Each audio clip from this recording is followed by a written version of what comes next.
Paraula ara de la crisis, pel portaveu de la de salida Convergència i crisis. Unió, Duran i No Lleida. habló de desigualdad, y hay que hablar de ello.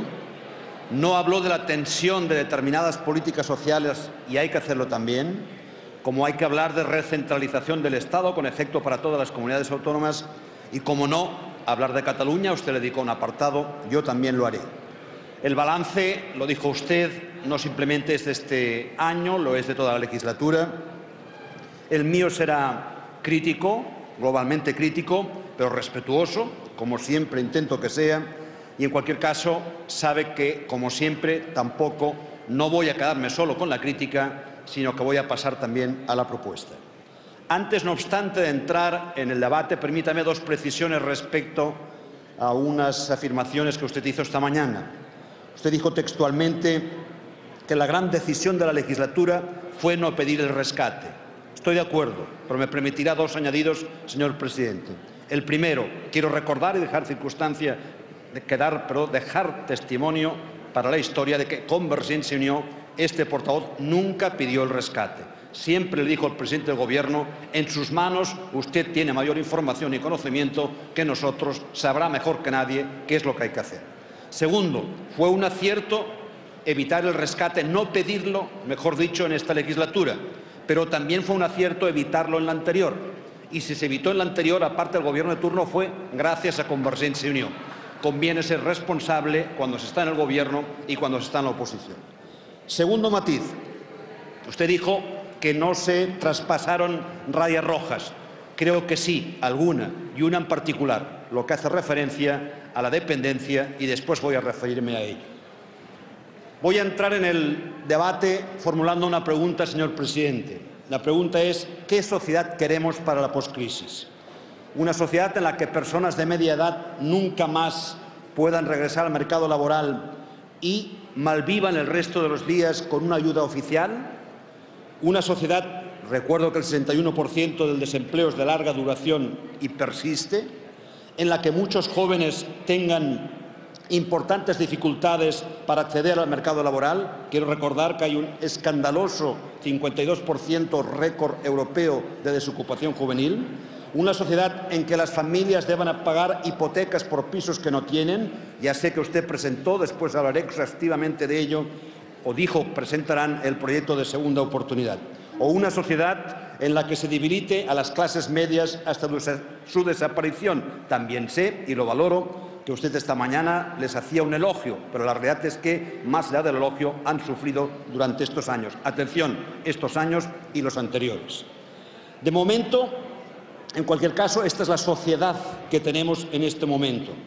Es cierto también, señor presidente, y quiero reconocerlo, que hay algunas cifras económicas positivas y no hay que ignorarlas ni menospreciarlas. Es cierto que ha subido el PIB y es cierto que las previsiones de crecimiento son todavía más importantes. Es cierto que la prima de riesgo es muy reducida y es cierto también que hay un repunte del consumo. Todo cierto. Pero tan cierto como tenemos una tasa que usted recordó del 23% de paro, una tasa intolerable, impropia de una economía desarrollada, tan cierto como que España lidera detrás de Lituania la desigualdad en Europa, segundo país europeo, lejos por tanto estamos del estado de la equidad, tan cierto que cientos de miles de familias, para ellos la crisis no ha acabado y que su situación se ha agravado. Si me permite, la renovación del desempleo y disminución de la tasa de cobertura de las prestaciones de este desempleo creo que son una expresión muy contundente de esta afirmación. Le recuerdo, señor presidente, usted lo sabe no obstante, que la tasa de cobertura en julio de 2014 es el 60,6%, 4 puntos menos que en julio del 2013, pero 20 puntos menos que el año 2010. Les recuerdo también que la cuantía media de la prestación es de 788 euros al mes, que es una disminución, entre otras, producido por recortes impuestos por su gabinete en julio de 2012.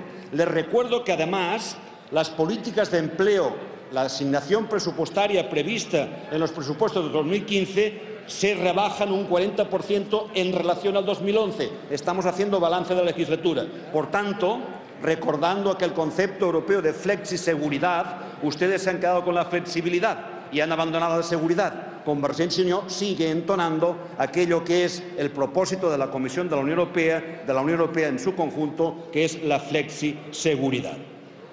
¿Se ha creado empleo, señor presidente? Sí, es cierto. Y usted, cuando lo dice, tiene toda razón. Pero debo añadir que es insuficiente, lo ha dicho usted también, y algo que quizás creo no ha dicho usted, que es de una precariedad socialmente alarmante, dramática incluso, si me permite la expresión. Más del 40% de los contratos son de tiempo parcial, al mismo tiempo temporales, y el 40% de los contratos temporales duración inferior a 3 meses, es decir, brevedad del trabajo o contrato temporal. Hay una explicación, señor presidente, que explica claramente lo que estoy intentando ahora razonar. El año 2014, según la EPA, el empleo creció un 2,5% y, se ha repetido, el Producto Interior Bruto creció un 1,4%. ¿Cómo es posible que el PIB, Producto Interior Bruto, riqueza conjunta del país, crezca menos que el empleo? Sencillamente, porque el empleo que se crea es de baja calidad, es de gran precariedad y es de baja productividad. Estas son las razones que justifican que crezca más el PIB que el empleo, porque lo normal sería que a mayor crecimiento la cifra de crecimiento de empleo fuese la misma. Y esto, lógicamente, repercute en algo de lo que no se ha hablado hoy, en niveles de pobreza.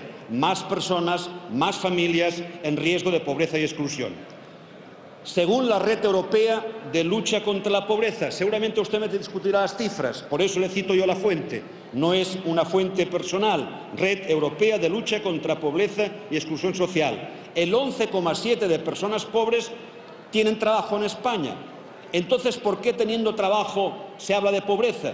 Porque sucede que en el resto de familia hay muchas personas sin trabajo o que tienen trabajos precarios o que tienen trabajos mal pagados. Pobreza con tasas altas de pobreza infantil, señor presidente. Y la crisis debería, a nuestro juicio, servirnos, y no se hace, para reflexionar y tomar decisiones más allá de la coyuntura, más allá de las perspectivas electorales, de si lo que hemos visto ha sucedido con los efectos de la crisis económica cuestiona o no cuestiona el modelo económico. Y nuestra respuesta es que sí, cuestiona el modelo económico. Y hay que ir, y aquí se habla poco, hacia una economía social de mercado, una economía del bien común, lenguaje que se utiliza en otros países de nuestro entorno y aquí no hablamos de ellos. ¿Hay que hablar de bienestar? Claro que sí, pero entendiendo bienestar, si no es también a partir del compromiso del conjunto de la sociedad, empezando por la familia. Y aquí cabe una primera pregunta. ¿Qué política integral en favor de la familia tiene su Gobierno? Más allá de medidas puntuales, hablo de política integral, teniendo en cuenta, y mucho más en el futuro, que la familia es motor y garantía de ese bienestar social, teniendo en cuenta, además, señor presidente, que hay que ir evolucionando, obviamente, a partir de los datos económicos, del estado del bienestar a la sociedad del bienestar. El impacto del paro, en muchos casos, ahora que estoy hablando de familia, ha sido reducido. ¿Por qué? Porque muchos hijos y nietos han vivido en tiempos de no tener trabajo a costa de los ahorros o de las pensiones de los abuelos. Aquí se observa, se denota, por tanto, la fortaleza de la familia. Por tanto, les hemos propuesto por nuestro grupo parlamentario en varias ocasiones, creo que queda viva una iniciativa legislativa, reformar a fondo las prestaciones por hijo. Le propuse, señor presidente, un plan de lucha contra la pobreza. Han destinado solo 17 millones de euros y mal repartidos entre las comunidades autónomas. Y el Ministerio de Hacienda, le pedí una pregunta que todavía no tengo respuesta, no me quejo porque debe estar dentro del plazo. ¿Qué recursos está teniendo el Ministerio de Hacienda de aquellas regularizaciones de capitales que estaban en el extranjero, más allá, después de lo que ha sido la reforma o regularización fiscal? ¿Qué ingresos hay? Esos ingresos no se pueden dedicar a la pobreza, no se pueden dedicar ingresos que no estaban previstos a ayudar a los más débiles en esta sociedad de desigualdades.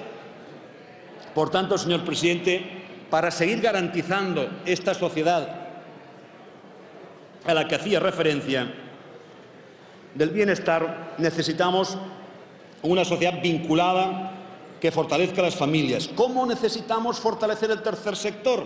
No he oído en todo el debate hasta este momento la palabra tercer sector, porque ellos pueden ofrecer más y mejores garantías para el bienestar. Pero hay que incentivarlos, hay que ayudar a la familia y hay que ayudar al tercer sector. Y aquí es cuando, una vez más, porque en cada debate se lo he recordado, no simplemente de Estados de la Nación, sino también de los presupuestos, ¿dónde está, señor presidente, la ley de mecenazgo? Porque Convergencia y Unió presentó un proyecto. Ustedes dijeron que era malo, que presentarían uno mucho mejor. Hemos presentado un segundo. Ustedes dijeron que presentarían la ley de mecenazgo en un momento determinado, porque también esa ley de mecenazgo, aparte de los efectos positivos para el sector social, para el tercer sector, sería muy importante para el sector de la cultura. Y ustedes dijeron, no, cuando llegue el momento en que haya los presupuestos, haremos la ley de mecenazgo. Ustedes han reducido la asignación de cultura, no han hecho la ley de mecenazgo y mantienen el IVA del 21%, tema este al que después haré referencia. Y, por si fuera poco, el señor ministro de Educación, que también los de Cultura, impugna el importe de 0,25 céntimos de euro que la Generalitat de Cataluña establece para las líneas de datos de Internet. Un impuesto, señor ministro, que no impugnan las empresas y que impugna el Gobierno.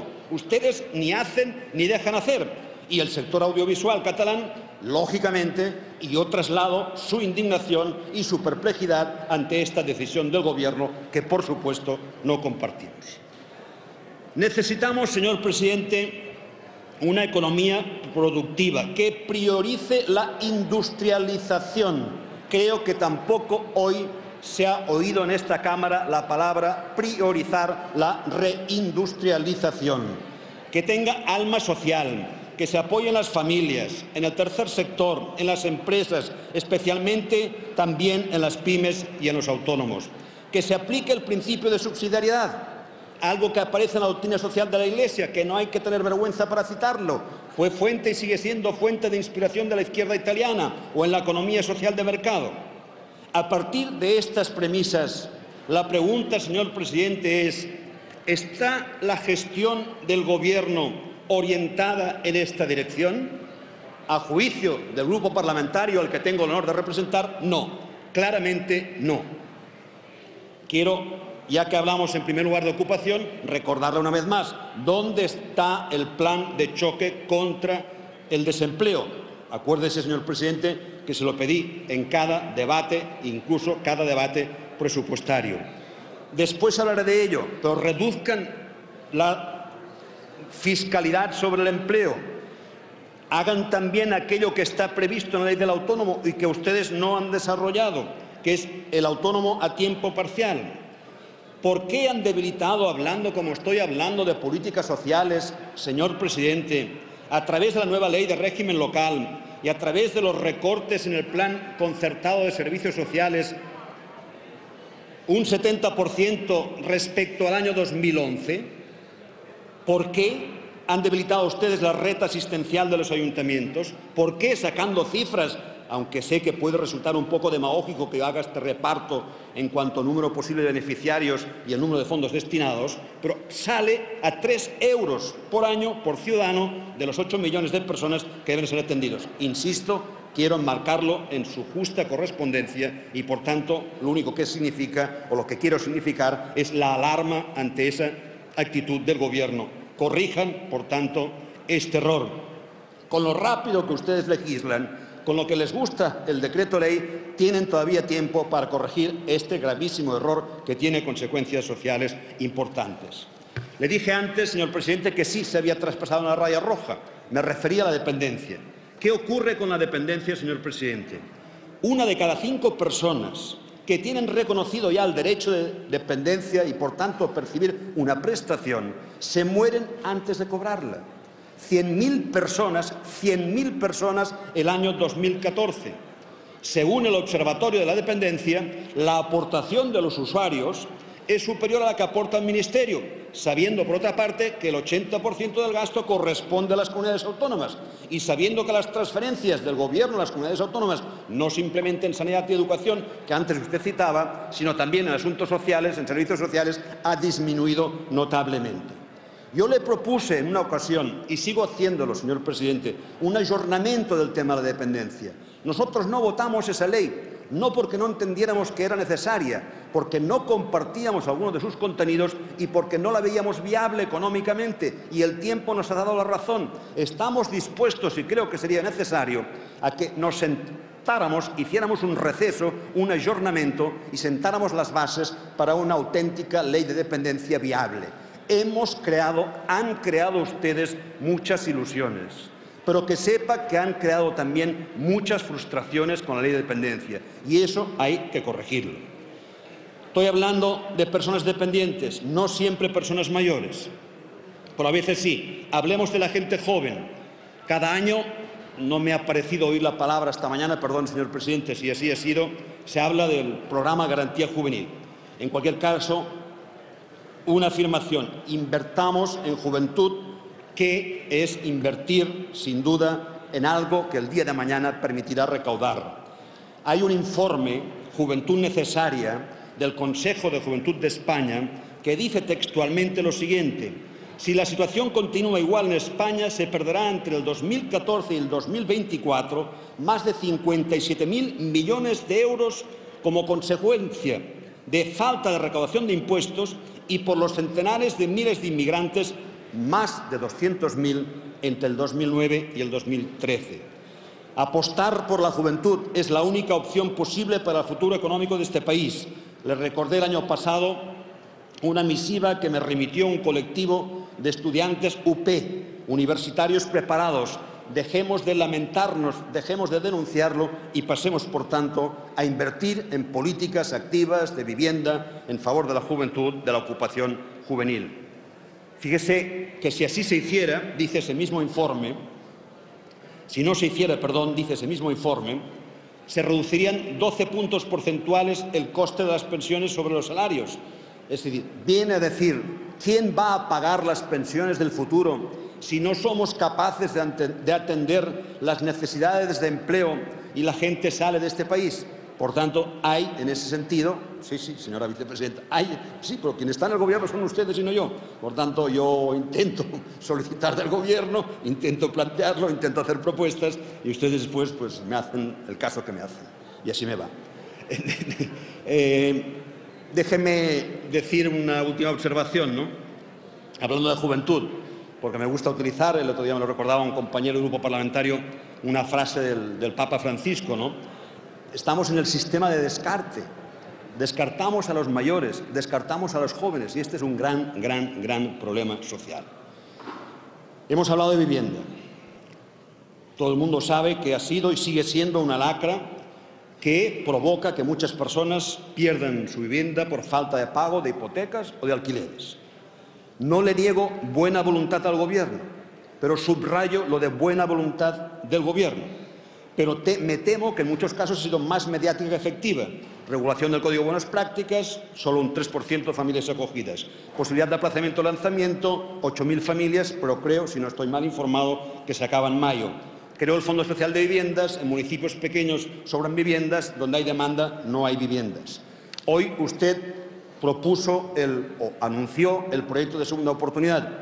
Yo me alegro muchísimo, déjeme ser irónico, señor presidente, que el Gobierno siga los pasos de Convergencia y Unió en esta y en tantas otras cosas. Porque fíjese, siendo un grupo parlamentario modesto de 16 diputados y diputadas, ya tenemos registrada una proposición de ley con su articulado correspondiente que, al menos por lo que ha dicho esta mañana, en cuanto a los objetivos fundamentales, son exactamente los mismos que persigue. Pero es que es normal, es que no siendo Gobierno, ¿por qué lo hemos hecho? Porque vivimos la realidad de la sociedad y porque el Fondo Monetario Internacional y la Comisión de la Unión Europea están requiriendo a su Gobierno a que lo haga, y no lo han hecho en un año. Y Convergencia y Unió, 16 diputadas y diputados, presenta un proyecto de ley articulado que no tiene los asesores y que no tiene la información que tiene su Gobierno. Porque además, déjeme añadir una cosa respecto a este tema. Hay 500.000 personas en España, 500.000, con deudas de por vida, que además, si no corregimos esa situación, obligamos a que vivan en economía sumergida. y, consecuentemente, dejamos de ingresar y, por tanto, no podemos atender, por falta de ingresos, algunas necesarias políticas sociales. Retomemos la política económica, porque es cierto, señor presidente, y este es el discurso de toda la vida e intentamos practicarlo con propuestas e iniciativas en esta Cámara.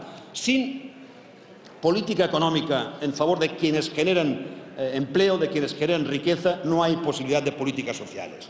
Por tanto, ya le dije antes, es una buena noticia el crecimiento del PIB. Pero atención, sin demagogia, esta consolidación del crecimiento viene apuntalada básicamente por dos cuestiones.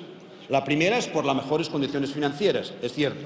Y la segunda, por el repunte de la demanda nacional. Pero, y no son palabras del portavoz de Convergencia y Unió, son palabras de Funcas, esto requiere más prudencia que euforia. Requiere más prudencia que euforia. ¿Por qué? Porque España sigue viviendo en un marco vulnerable y sujeta a posibles efectos de cambios de percepciones de los mercados, cambios en el exterior o en el interior, cambios políticos o económicos. Estamos en pleno debate de Grecia, va resolviéndose, creo que razonablemente, como se debía pensar, algunos no, cuando buscaban los votos, que podía resolverse, ¿no? Pero hay otros aspectos políticos, hay economías vecinas a las nuestras que no funcionan como pueda funcionar ni tan solo macroeconómicamente la española, por lo tanto, riesgos los tenemos, políticos, incluso internos. Yo le he dicho en más de una ocasión, señor presidente, el problema de Cataluña, el que yo creo que es un problema español, lo he dicho en otras ocasiones, puede, si no hay solución, llegar a ser también un factor que pueda desanimar a los mercados en general. Por tanto, es un factor para todos, y de eso también debería ocuparse, después hablaremos de ello. Por otra parte, es evidente que la demanda nacional, que es positiva, el incremento de esa demanda que llaman demanda nacional, recuerda que, si bien es cierto que las exportaciones han crecido, también lo es que las importaciones han crecido mucho más. Por tanto, hemos crecido algo de competitividad, sí, pero especialmente a partir de los salarios bajos, señor presidente. Especialmente a partir de los salarios bajos. Esa es nuestra opinión y así la constatamos, y que conste que es una opinión bastante compartida en muchos medios. ¿Cómo ganar, por tanto, competitividad? ¿Cómo ganar y garantizar creación de empleo? ¿Con la actual política fiscal? Entendemos que no. No ha habido, a nuestro juicio, señor Montoro, una reforma fiscal integral. Ha habido, pues, permítame la expresión, sin ningún ánimo de ofender, un parche, a veces más con finalidades no ya electorales, que también, sino mediáticas. Digo no ya electorales porque, fíjese, un ejemplo, eximir de tributación a quienes perciben menos de 12.000 euros supone un ahorro medio de 49 euros año, 4 euros al mes. Por tanto, parece la gran propuesta y al final son 4 euros al mes. Bienvenidos sean, pero 4 euros al mes. Ya no tienen tiempo de hacer una reforma fiscal en profundidad, pero les sugeriré algunas propuestas. Reduzcan el gravamen en empleo. Hoy usted anunció una reducción, los primeros 500 euros de cuotas de seguridad social para nuevos empleos. Bienvenida sea. Usted sabe que este grupo siempre ha solicitado medidas en esta dirección. Pero, vamos a ver, estamos, y me parece bien, premiando e impulsando creación de empleo. ¿Por qué no buscamos algo también en la línea de cotizaciones de seguridad social para aquellos que han hecho gran esfuerzo de mantener los empleos? Para aquel empresario que ha mantenido a pesar de la crisis el empleo. También habrá que ayudarle, ¿no? Muy de acuerdo en ayudar para crear, pero habrá que ayudar también a quien ha aguantado el tipo, a veces con grandes, no simplemente rebajas de beneficios, sino precariedades incluso familiares, porque son autónomos o pequeñas empresas y patrimonio familiar lo han ido aguantando para mantener puestos de trabajo. ¿A este no hay que ayudarle? Creo que sí. Segunda propuesta. Graben ya los beneficios reales obtenidos por multinacionales con establecimientos permanentes en España, aunque no tengan centros de producción. Fíjese, resulta injustificable que las 8 mayores compañías internacionales tecnológicas que están operando en España y que facturan cientos de millones de euros, el año 2013 el impuesto de beneficios pagaron simplemente 17 millones de euros. Rebajen ustedes, están a tiempo. Ese sería otro impulso también, el impuesto de sociedades para las pymes. Incentivo a la inversión productiva y sostenible, con el objetivo de mejorar medioambientalmente la situación. Y, por favor, rebajen el IVA cultural. Francia lo tiene el 5,5, Alemania el 7, Irlanda el 9, Holanda el 6. Antes lo tenía el 19, se dieron cuenta, lo rebajaron. Rebajemos el IVA cultural, por favor. Solo el Reino Unido tiene un IVA cultural más o menos equiparable. Y permítame que hable de otro gremio, al que irónicamente puedo decir yo no acudo con frecuencia, que es el de las peluquerías. Pues han cerrado muchos establecimientos, con muchas personas que se han ido al paro. Son muchas personas, chicas, chicos, que abren un negocio a veces en su propio... La vicepresidenta se ríe de mí, ya desconocido, ¿no? Que abren una peluquería en su piso y estamos condenándolos a una economía sumergida. Por favor, rebajen el IVA, que es algo importante también en este... Evidentemente es distinto de la cultura, pero tan respetable una cosa como la otra. Se puede, por otra parte, señor presidente, hablar de una economía competitiva, de crear empleo, si el crédito es el que es. El Banco de España, no Convergencia y Unió, dice que en 2014 el crédito ha caído un 6,3%.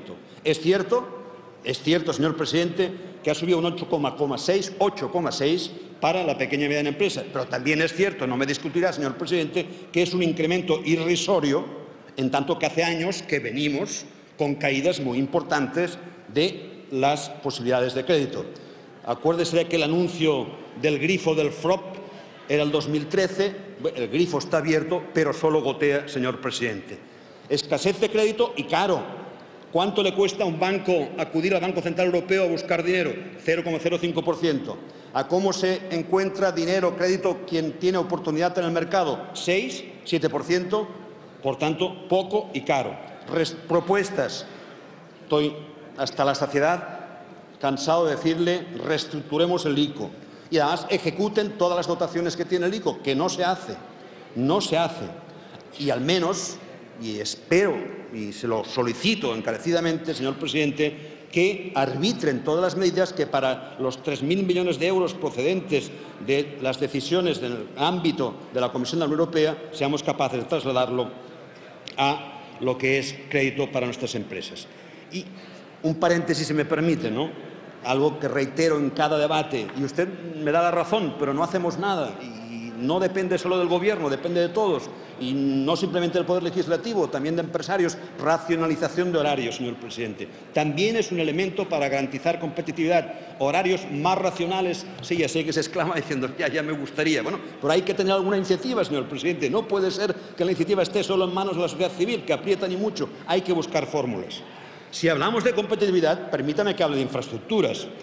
Han reducido no el 25% respecto al 2010, sino el nivel de inversión en infraestructuras es el 25% del que se daba en el 2010. Sé que hay razones, por supuesto, fundadas en la austeridad, pero ya que son pocas, al menos que sirvan para garantizar competitividad o al menos que sirvan para crear bienestar social. Y no es el caso de las inversiones. Fíjese, Francia tiene 1.884 kilómetros de trayecto ferroviario de alta velocidad, 1.884. Alemania tiene 1.032 y España 2.525. Un AVE insostenible.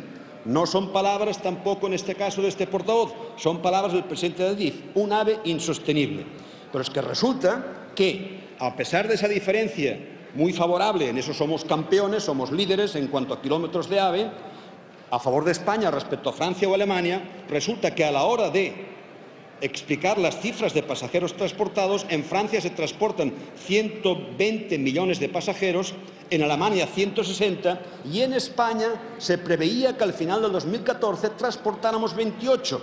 Por tanto, Alemania transporta 6 veces más pasajeros y nosotros tenemos 2,5 veces más kilómetros. Y no somos más ricos que Alemania y que Francia. Y si hablamos de ferrocarriles y hablamos de medidas que favorezcan el bienestar social, pues qué mal que se invierta lo que se ha invertido, 100.000 millones de euros en AVE durante estos años y además todavía 1.000 millones más en construcción y que en cambio en lo que son cercanías pues la inversión sea ridícula.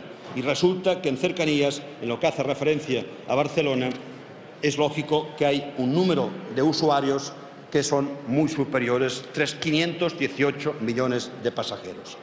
Más sobre infraestructuras y competitividad, podríamos hablar de la A27 Tarragona-Montblanc para el puerto de Tarragona, fundamental para la competitividad de empresas no simplemente catalanas, del cuarto cinturón, de la Nacional 2 en Girona, 8 kilómetros en 12 años, 8 kilómetros en 12 años. La autovía de La Plata, a la que le tengo todo el respeto, 650 kilómetros en 12 años. En Girona, 8 en 12 años. Eje Pirenaico, etcétera, etcétera. Hablemos de la privatización de AENA, señor presidente. La sociedad civil catalana, cámaras de comercio, partidos políticos, colegios profesionales, círculo de economía, todo el mundo reclamando la gestión individualizada de los aeropuertos, de todos en general, del Prat en particular. Ustedes no hacen caso, privatizan e impiden la gestión individualizada. Eso sí, dan paso a que intervengan mediante el accionariado fondos y operadores financieros, pero no los operadores de infraestructuras. Resulta que, fíjese la contradicción, señor presidente, España es líder mundial en operadora de infraestructuras aeroportuarias y a la privatización de AENA no están en el accionariado de la nueva sociedad. ¿No es eso una gran contradicción? Hablamos de apoyar la política industrial, coste de energía eléctrica. No hay política energética, hay política fiscal sobre la energía. Nos hemos hartado de suplicar resolver el tema de la cogeneración a medias, simplemente a medias. Otro tema importante para la industrialización, como es la circulación de camiones. Hay industrias, señor presidente, hay industrias que requieren papeleras, por ejemplo, que puedan circular camiones de gran tonelaje y pueden hacerlo en Portugal y pueden hacerlo en Francia y no pueden hacerlo en territorio del Estado español. Conclusión, las industrias papeleras se van a Portugal, perdemos por tanto industrias y este país, España en su conjunto, el Estado necesita reindustrializar. Por tanto, señor presidente, en ese sentido hay que abundar en corregir algunos problemas. Innovación, hemos disminuido.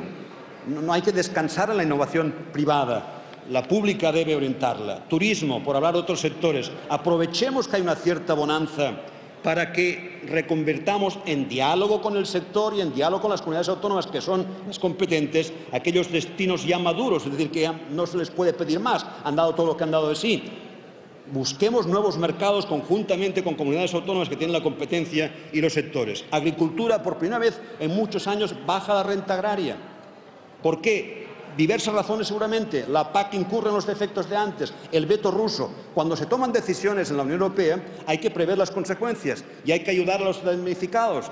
Y el sector agrícola, especialmente los productores de frutas, les cogió en plena campaña de exportación camiones en las carreteras europeas. Y el sector ganadero, especialmente el porcino, no porque vendamos a Rusia, sí en el caso de la fruta, que es el segundo mercado exportador, no el de la carne, pero resulta que el mercado europeo está saturado porque otros países a los que sí vendemos no venden a Rusia como consecuencia del veto. Cuando se toman medidas hay que hacerlo. Purines, incorporación, dificultades de los jóvenes agricultores. Es un tema muy importante. Estamos hablando de equilibrio territorial, estamos hablando de medio ambiente. Hay que ayudar en ese sentido, ni una palabra tampoco.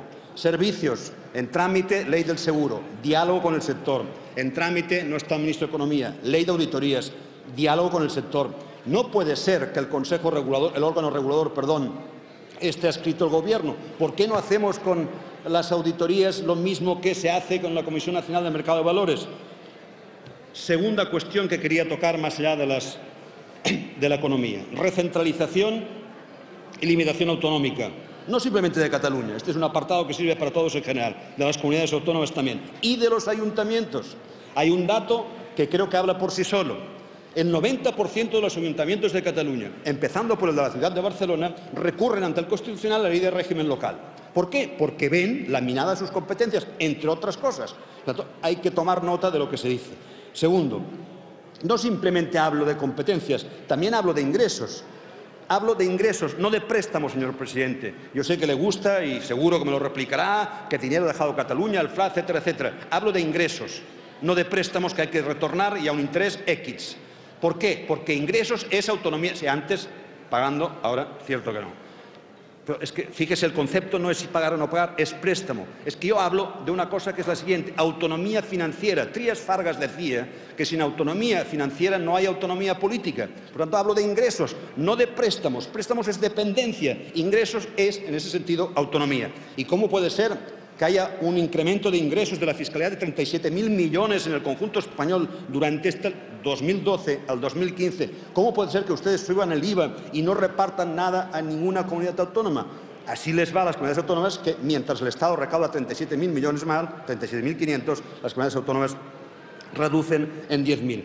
Y claro que a veces no pagamos puntualmente, pero ustedes también deben ser conscientes de sus responsabilidades. No están cumpliendo con la obligación de renovación del sistema de financiación. Ustedes pagan con 2 años de retraso el Fondo de Competitividad. Ustedes no pagan lo que está acordado en comisión bilateral respecto a la disposición adicional tercera. Ustedes no pagan de esos ingresos de tasas judiciales que nosotros discutimos porque no las consideramos correctas, pero una vez que ya ingresan ustedes 316 millones, le corresponde 58 a Cataluña, ni un céntimo de euro. Por tanto, todo eso, señor presidente, repercute.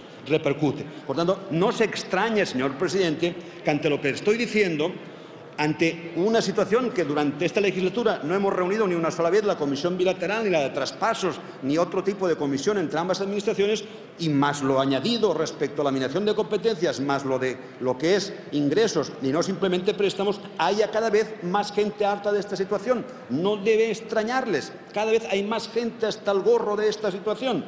Pero no simplemente es que ustedes no desarrollen, por ejemplo, el nuevo estatuto, porque la sentencia obligaba a desarrollar el nuevo estatuto. Es que ustedes incumplen lo anterior. Hay como 12 sentencias del Tribunal Constitucional y del Tribunal Supremo que mandatan la gestión de los recursos del 0,7 para fines sociales y seguimos igual que antes. No transfieren las becas. A mí me humilla pedírselo, señor presidente, porque usted y yo lo firmamos en la época del presidente Aznar y públicamente y solemnemente explicamos a los ciudadanos de Cataluña y del conjunto del Estado español que habíamos acordado usted y yo como presidente de la parte española, estatal y catalana de la Comisión de Transferencias el traspaso de becas y seguimos exactamente igual.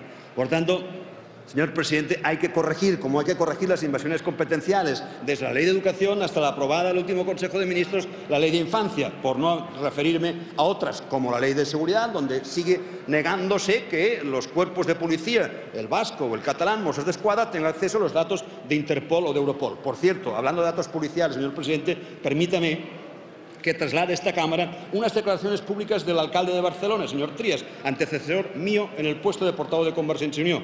Decía él, me refiero al goteo constante de informes de UDF. El problema no es quién investiga, añado yo, ni tan siquiera quién lo publica. El problema es quién lo filtra y la pasividad de su gobierno en no buscar los responsables de esa filtración. Sí, ustedes tienen una responsabilidad, es su policía y además afecta a personas como el señor Trías, pues que ya sabe lo que significa. Bueno, no se sabe hasta que uno no lo vive, ¿no? Y hablando de seguridad, permítame una última observación, señor presidente. Yo no puedo, mi conciencia me lo impediría, dejar de denunciar lo que han denunciado ONGs, lo que ha denunciado el Consejo de Europa, lo que ha denunciado la Iglesia Católica, las llamadas devoluciones en caliente. Y vuelvo a citar al Papa Francisco sobre inmigración. Es conveniente una mirada amplia y nueva sobre el problema y adaptar políticas de acogimiento más humanistas. Papa Francisco. Bien, last but not least, voy a hablarle específicamente de Cataluña, de lo que algunos llaman problema catalán, aunque yo piense que es un problema, como le dije antes, español. Llámese como le quieran llamar, me refiero lógicamente a la demanda de un status quo diferente, sostenido en las encuestas, en las urnas y en la calle por una importante mayoría de ciudadanos de Cataluña. Las cosas son como son. Usted se refirió en términos que no quiero repetir sobre el proceso participativo del 9N. Bueno, las elecciones últimas, donde ya se hablaba de esto, el estado de opinión en cualquier encuesta, etcétera, etcétera, la calle, hay una gran mayoría que no está de acuerdo con el actual statu quo. Y de esta mayoría hay una parte, yo sabe que no estoy entre ellos, pero muy respetable y que hay que defenderles y hay que permitirles que apuestan por la independencia. Unos por razones sentimentales, otros por razones sentimentales y muy racionales, y otros porque consideran la independencia como instrumental. Pero esta realidad existe y esta realidad no se puede ignorar políticamente. Usted lo reconoció un día en sede parlamentaria como respuesta a una intervención mía. Este es un problema político. Y ante el problema político, ¿qué nos hemos encontrado, señor presidente? No han desarrollado el nuevo estatuto, se han laminado competencias del autogobierno mediante ahogos económicos, mediante leyes que invaden competencias, Se le propuso un pacto fiscal, lo rechazó. Nada hasta aquí que decir, pero no hay propuesta alternativa y a un problema político, señor presidente, solo se le deben dar respuestas políticas. Aquello que debería resolverse en sede del Poder Legislativo o Ejecutivo no puede resolverse en la sede del Poder Judicial. Ni una sola propuesta, señor presidente, hasta el día de hoy, ni una sola en 4 años, ni una sola propuesta. A esto me permitirá, y que no lo tome como ningún tipo de insulto, es una presión política, una negligencia política. Por su parte, es una negligencia política, dicho con todo el respeto. Al golpe de recurso, señor presidente, nos vamos a encontrar que un día el Parlamento de Cataluña declara unilateralmente la independencia y a usted no se le ocurra nada más que acudir y recurrirlo ante los tribunales. No, esa no es la cuestión. Los tribunales están para resolver lo que hay que resolver, pero la política se resuelve con política, mediante diálogo. A mi juicio fue un error, y creo que personalmente en alguna ocasión, no sé si usted, algún miembro del Gobierno, así se lo he dicho, impugnar la declaración de soberanía de Cataluña. Ustedes están en su derecho y después hubo una sentencia del Constitucional. Pero es que eso era una declaración política, no era normativa. Y le digo, señor presidente, que anteriormente el Parlamento de Cataluña había aprobado declaraciones políticas sobre soberanía y derecho a autodeterminación y con ellas de la mano Convergencia y Unió, o mejor dicho, el PP gobernó con Convergencia y Unió y no pasaba nada. Y creo que fue un error también impugnar lo que hace referencia al segundo proceso participativo, después de que el Gobierno catalán decidiera, aceptando el contenido del Constitucional, que todavía no se ha pronunciado sobre el fondo de la cuestión, aunque lógicamente tengo mis propias ideas sobre lo que va a decir, pero usted dijo que el Constitucional ya había dicho que era ilegal. No, no ha dicho que es ilegal. El Constitucional lo que hizo fue aplicar lo que está previsto en la Constitución y nada más. Y lamento que el presidente del Gobierno no haga una lectura de esa sentencia que dio pie su recurso a la Declaración de Soberanía de Cataluña. Después me referiré a ella, porque creo que es importante que no se dé respuesta ni con desprecio ni simplemente con tribunales a lo que es un problema político. Creo que fue un error la querella, señor presidente, contra el presidente del Gobierno y la vicepresidenta y la consejera de Educación. Una querella, usted me dirá que no, y yo no se lo podré probar, lógicamente, pero politizada, o al menos, permítame, y eso sí es cierto, la Junta de Fiscales en Cataluña no estaba de acuerdo con ese contenido. Y mira por qué el fiscal general del Estado dimite después de ordenar la interposición de la querella, cuando también se publicó, incluso por alguna fuente de su partido, supimos que se iba a hacer, que no estaba de acuerdo con la interposición de la querella. Por tanto, creo, señor presidente, hay una incapacidad manifiesta por poner y para poner una propuesta política encima de la mesa. Hay, creo, insensibilidad ante la necesidad del diálogo. Ni una sola respuesta, señor presidente, ni una sola al documento de los 23 puntos propuesto o que le dejó el presidente Mas el 30 de julio del 2014. Ni una sola respuesta. No se mueve. Usted no se mueve y seguramente no se moverá. Veremos qué dirá el futuro hasta después de las próximas elecciones. Y ya veremos de qué manera después de las próximas elecciones.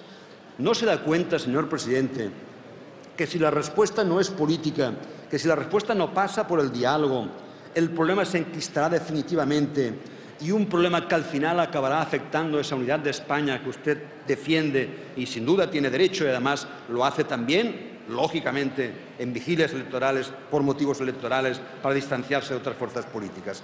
Léase, como decía antes, y con ello acabo, señor presidente, la parte de la sentencia del recurso que ustedes interpusieron a la Declaración de Soberanía de Cataluña. Los poderes públicos, dice, y muy especialmente los poderes territoriales que conforman nuestro Estado autonómico, son quienes están llamados a resolver mediante el diálogo y la cooperación los problemas que se desenvuelven en este ámbito, dicho en relación con los problemas suscitados cuando alguna de las partes quiere alterar el estatus jurídico, el estatus político. Haga también uso, sé que no me van a hacer caso, pero sería pensando en el propio interés público del artículo 8 de lo que es el Estatuto Orgánico del Ministerio Fiscal. Díganle a la Fiscalía que de las instrucciones para que se archive y haya un sobreseimiento de estas querellas no ayudan ni van a resolver absolutamente nada. Y en cualquier caso, señor presidente, con retirada o sin retirada de querellas, quede bien claro que existe en Cataluña, como le dije antes, una demanda política que requiere una respuesta y que, sea la que sea, en su día, esta deberá, si quiere que sea una solución verdadera, someterse a cuál es la opinión y, por tanto, a una consulta en Cataluña. Muchas gracias, señor presidente.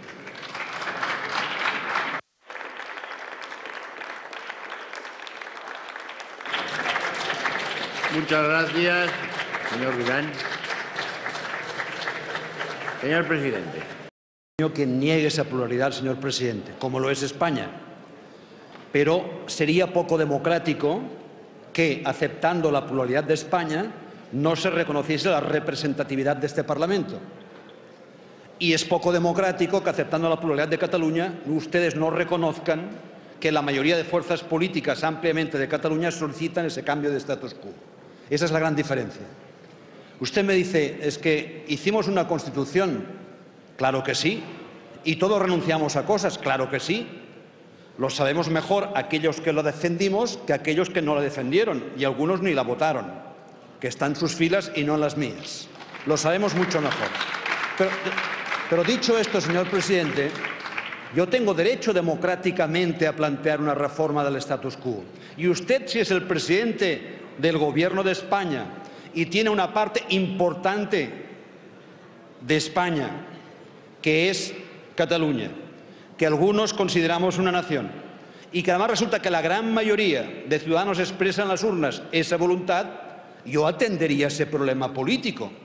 Usted me dice, no quiero hablar de lo que sea unidad de España, soberanía, etcétera, etcétera, pero hable de algo. Usted dice, estoy abierto al diálogo de los 23 puntos. Sí, pero ha pasado desde el mes de julio unos cuantos meses y aquí no hay diálogo alguno. Y le entregó el presidente de la Generalitat ese documento. Y después otra cuestión, señor presidente. Unos pretendemos modificar y, por tanto, plantear una propuesta democrática para cambiar el status quo y otros lo están cambiando. Se lo he explicado a lo largo de mi intervención, señor presidente. Ustedes están laminando las competencias. Eso es modificar el status quo actual. No plantear un cambio por la vía legal, sino cambiar esa Constitución que usted dice, que en su día todos renunciamos a alguna cosa. Es que lo están haciendo ustedes con el día a día. Le expliqué desde el último Consejo de Ministros, en la Ley de la Infancia, nos queda una competencia, emitir informes no vinculantes. ¿Qué tipo de autonomía ustedes desean? ¿La que deseaban cuando estaban en contra del título 8º de la Constitución? Porque, evidentemente, a través de mecanismos de financiación y a través de mecanismos políticos la están reduciendo a la nada. Por tanto, nosotros tenemos derecho a plantear un cambio de estatus político y ustedes lo están planteando a partir de su mayoría desde que están gobernando en esta nueva etapa. Voy a referirme a otras cuestiones, señor presidente, muy rápidamente. El ICO. Yo ahora no, acaba de pasar un papel el señor Sánchez, casi no tengo tiempo de interpretar, pero a nosotros nos siguen dando los datos del Banco de España. Sánchez Llibre, sí, no. Sánchez Llibre, sí. Sánchez Llibre. Este es bueno. No Sánchez, de papel. No sean tan irónicos, me refiero a papel. Yo soy respetuoso con todo el mundo. Me refiero al papel. Y, por tanto, nuestros datos sobre el Banco de España son distintos a los suyos, señor presidente. Bueno, tendremos que después contrastar los cuadros de uno y el de otro. Pero hay algo que no me ha discutido. Dos cuestiones. Una, el ICO no agota sus previsiones. Y, en cambio, hay demanda de crédito. Algo está fallando. Por tanto, mi demanda era reestructurar el ICO. Es una demanda permanente, recurrente. Me hago pesado, lo sé, pero algo no funciona. Cuando disponen una línea de crédito y no la agotan, algo no funciona. Segundo, el crédito de los bancos es caro. Hay poco y caro. Respecto a lo que dijo de contratos, yo me reafirmo en lo dicho. Más del 40% de contratos de tiempo parcial son también temporales. Y el 40% de contratos temporales, inferior duración a 3 meses. Por tanto, brevedad del trabajo o contrato temporal. Fuente, FEDEA. Por tanto, yo me ratifico en lo que dije antes. No hago ningún tipo de cambio en el planteamiento. Pensiones y temas sociales en general.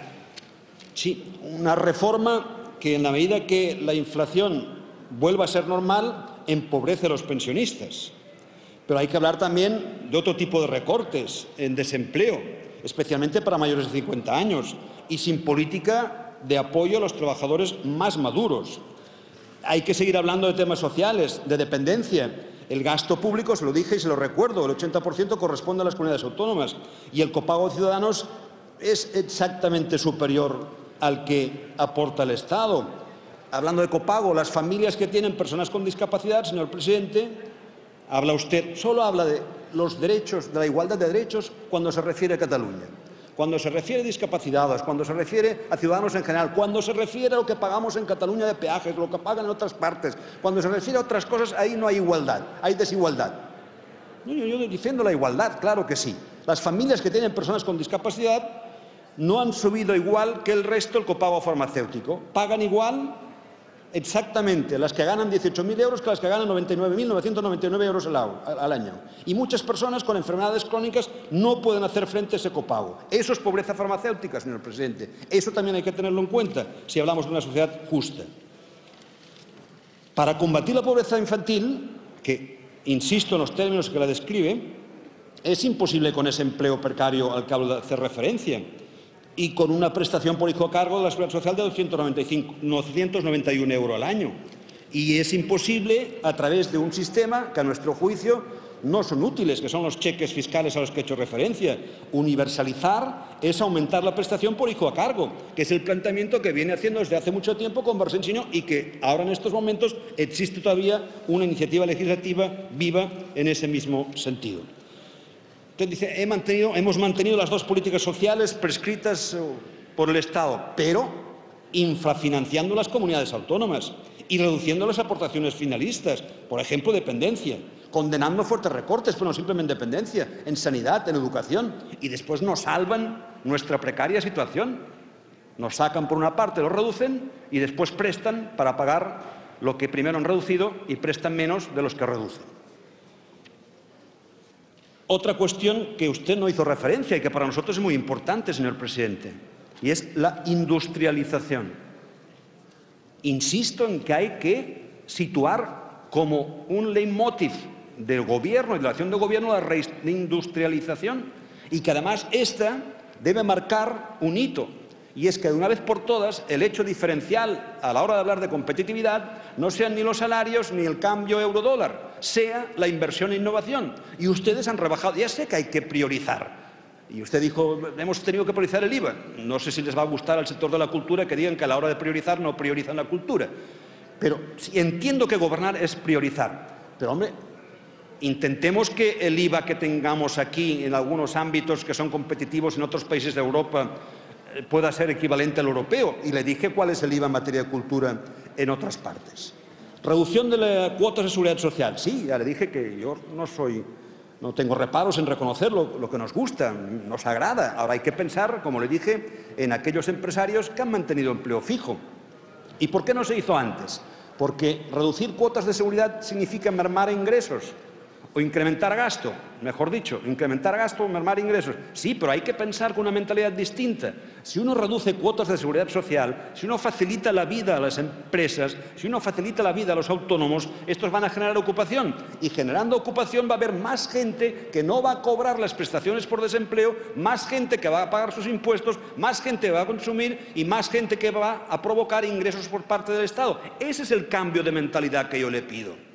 Que tengamos en cuenta que solo pueden darse la vuelta mediante la incentivación de lo que es la economía, y la economía es lo que es a partir de quiénes son los actores principales, es decir, empresa, autónomos, me refiero a empresarios y trabajadores. Le agradezco mucho el reconocimiento de nuestra iniciativa de segunda oportunidad y ahora lo que le pido, señor presidente, es que se lean bien nuestro texto, porque es un texto amplio, modesto si usted quiere, porque ya le he repetido antes en varias ocasiones que no tenemos la capacidad de un gobierno, pero mire, nos hemos adelantado al gobierno. Por tanto, le agradezco mucho ese reconocimiento. Por favor, léanse bien lo que hace referencia a su contenido. Fiscalidad, autónomos, pymes, etcétera. Bueno, nosotros, por ejemplo, no estamos de acuerdo que la retención de los autónomos sea el 15%. El 18, perdón, las solicitábamos del 15%, retenciones, hablo de retenciones, no hablo de fiscalidad, retenciones, porque estamos haciendo que los autónomos financien al Estado. Después muchos resulta que le sale la declaración en contra y ustedes tienen que abonarle el dinero, pero ya lo avanzaron y eso merma la actividad y mermando la actividad vuelvo a lo de antes. Aquí los que nos pueden salvar son los pequeños y medianos empresarios, el empresario, el que intenta crear empleo y los autónomos. Por tanto, ayudémosles a hacer la vida fácil.